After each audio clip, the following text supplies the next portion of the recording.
Hey everyone, and welcome back to my channel. And today I got a pretty cool topic. We're going to be talking about the differences and similarities between Crested geckos and Gargoyle geckos. They're two of my absolute favorite geckos, and actually just got a Gargoyle Gecko for the very first time.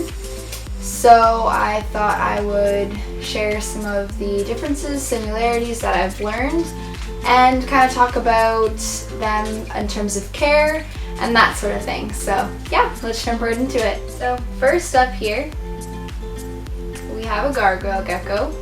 This is my brand new little baby. This is Cordelia. And yeah, I just got her. You will notice she is a pet-only Gargoyle Gecko because she does have a little tiny, see that, a bump on her spine. So I took her in as just a pet. I don't plan on breeding gargoyles. Yeah, so you will notice that, but other than that, she's perfectly healthy. It doesn't affect her. It's not MBD or anything like that. It's just a birth defect, so no need to worry there. But yeah, that's Cordelia. She is absolutely gorgeous, super friendly, and I probably will do a setup video for her eventually, so stay tuned for that. I think I probably will. There's her. So let's start about some common facts about Gargoyle geckos. So their Latin name is actually Rhacodactylus auriculatus. I hope I said that somewhat right. And they're from New Caledonia. They're from more like close to the Pacific Ocean. And yeah, so that's where they're from. So it's pretty tropical climate. Yeah.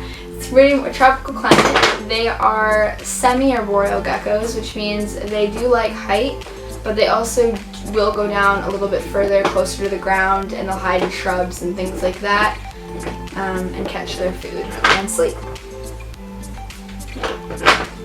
So another interesting thing about Gargoyle geckos is actually their head structure, and I'm going to bring her a little bit closer so you guys can kind of see, so I can explain what I'm talking about there. So hopefully, see if you can see that.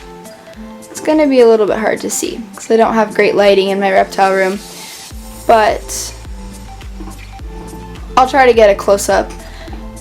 Basically, Gargoyle geckos have two little, I guess you would call them kind of, they look like little horns or little ears on the top of their head, and that is partly why they're called auriculatus in their Latin name, and it's also why they are called Gargoyle geckos, because of the obvious similarities to gargoyles, those statues. So that's pretty interesting.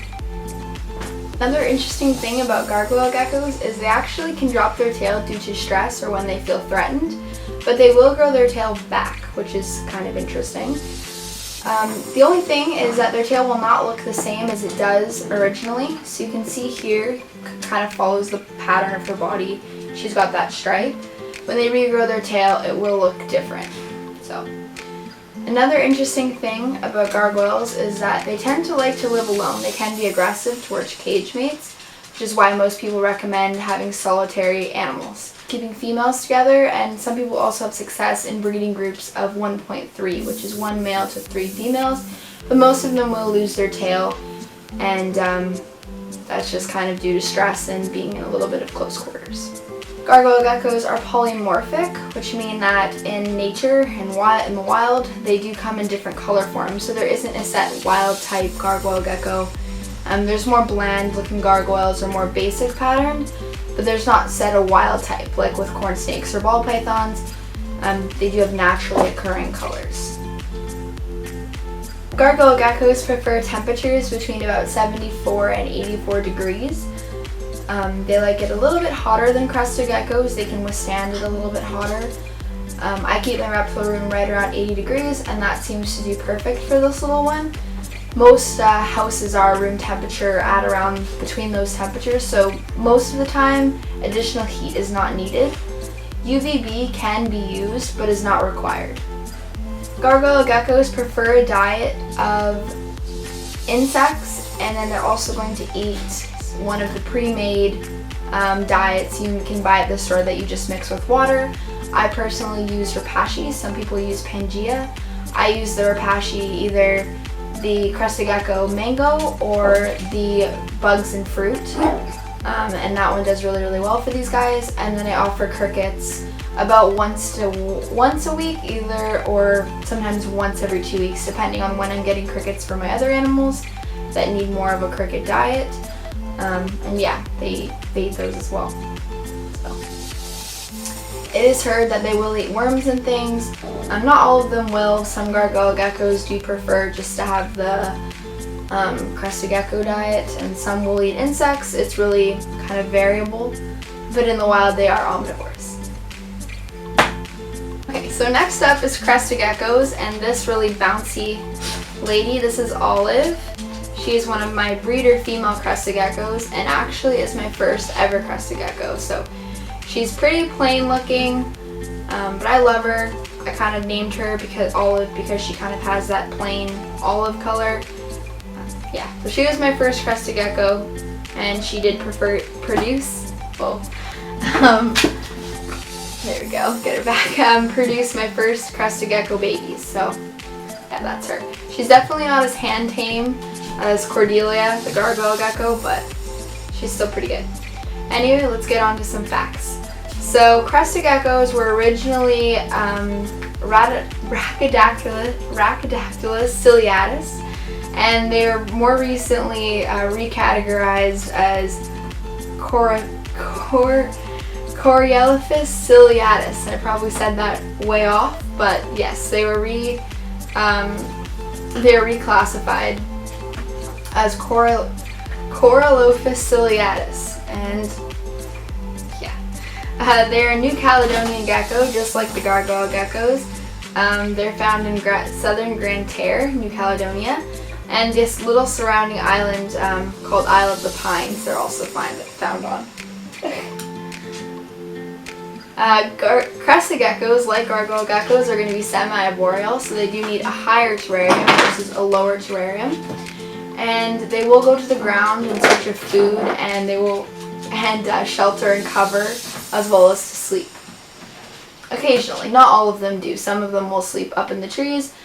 They are semi-arboreal, so it's good to give them both options.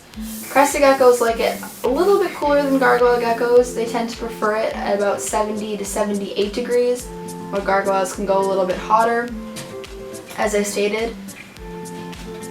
And another interesting thing about crested geckos is, similarly to gargoyle geckos, they can drop their tail due to stress, but they will not grow their tail back. So that's why you see a lot of little tailless crested geckos running around, and that is because they've dropped their tail and they do not regrow. Olive still has her tail. All of my crested geckos still have their tail. It does happen, and it's not a bad thing. It doesn't really hinder them in any way. Their tail, they do use their tail when they do have it, but they do adjust to not having their tail quite easily, and they tend to not need any vet care when they do drop their tail. The geckos are also known as eyelash geckos, and that is because of their little eyelashes. I don't know if you can see that.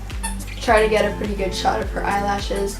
And they also are called crested geckos because of that crest along the base of their back there. Sorry, that squeaking is my dog and her squeaking toy. Crested geckos do tend to do a little bit better with other crested geckos.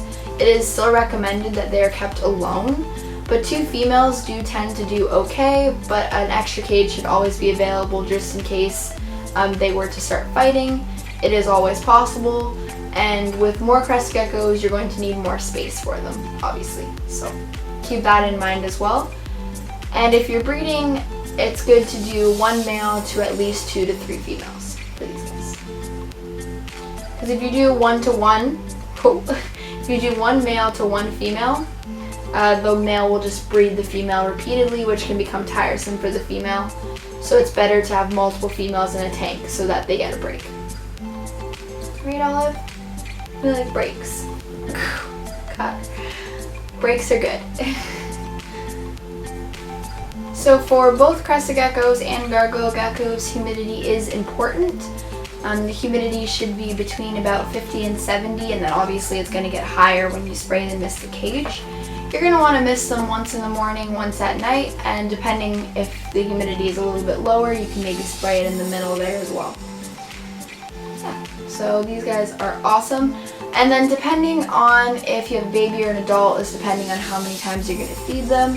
Generally, I feed my adults about 3 times a week, and then I'll feed my babies about every day to every other day.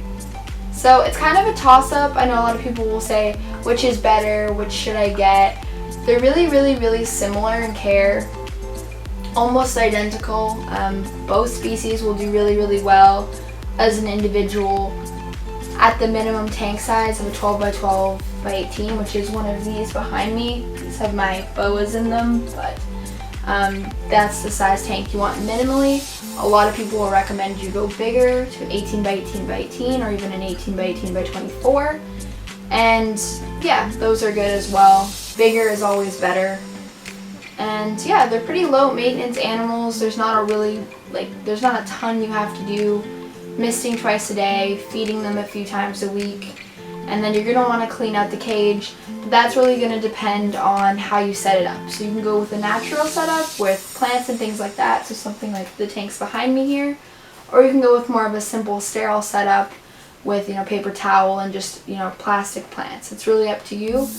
I go more of a natural route, and I use live plants and fake plants mixture, and then I do a substrate on the bottom. I use I believe it's ZooMed's Repti soil. So you can do that. You don't have to. It's you can keep it more of a sterile setup. You can even do bin setups for them, as long as the bins are a little bit more taller than they are wide. Those will work out really well as well. So very good geckos, 2 really great choices, and probably my 2 favorite geckos, especially for ease of care. So really can't go wrong between the 2 of them. They're awesome. And yeah, they're very, very similar. I think the main difference that I notice with them is just their overall look. Gargoyle geckos tend to have just kind of more of like in my opinion, I would describe it more as like a bold pattern a lot of times, whereas crested geckos will more have like a bold colors and that kind of thing, but they really do vary. So yeah. Here's little Cordelia. So I hope you guys enjoyed the video and maybe learned a little bit about crested geckos and gargoyle geckos, and as I said, they both make awesome pets. I am so happy to have a gargoyle gecko. I've worked with gargoyle geckos for years, and now I finally have one of my own, so that's really awesome. And to give a gargoyle that's got a little issue at home is really awesome as well, so that was awesome. And yeah, if you liked the video, be sure to give it a like, and if you want to see more of me and my animals, definitely subscribe, and I would love if you would leave a comment. And if you have any video requests, definitely let me know. If you have any questions or comments or anything like that, or if you think I forgot anything and you want to add anything to anybody that's thinking about getting crested geckos or gargoyle geckos, let them know down in the description. But I do want to mention, I think I will put a disclaimer at the beginning, but I do want to mention this is not a complete care video. Definitely do a ton of research before you get either a gargoyle gecko or a crested gecko. You need to do a lot more research than just this video. Don't take only my advice, look up other people's advice for sure, So yeah, definitely do a lot of research before. But yeah, so I hope you guys enjoyed, and we'll see you next time.